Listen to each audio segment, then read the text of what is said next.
Ako boss, migrated na daw yung Pi bossing ah. O yan, so medyo mainit-init pa tong topic ito pag-usapan natin. Pi network, mag-release na nga ba talaga?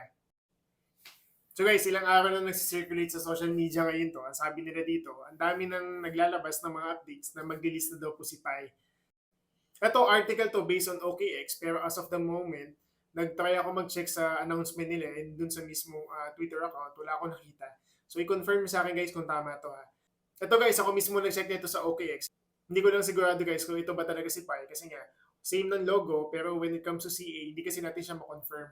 So kung ano man ang address na ito, right now nasa 413,000 ng market capitalization niya at 0.000013 value.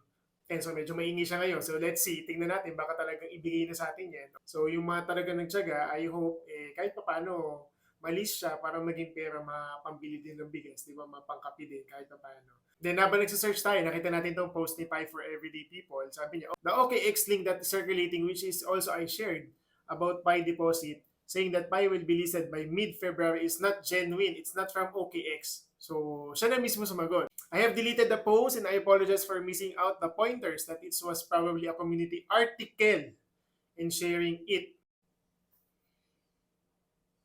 O yan, nalungkot ba tayo? So, ba't parang nalungkot kayo ngayon?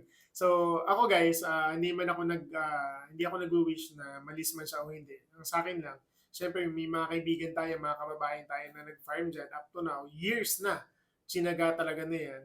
Kung mag-list man yan, mag-list po yan para po sa inyo talaga yan. Kung mag-list man yan na magkano ang presyo niyan, be happy, be thankful. Kung hindi man, let's wait na lang din muna for the meantime.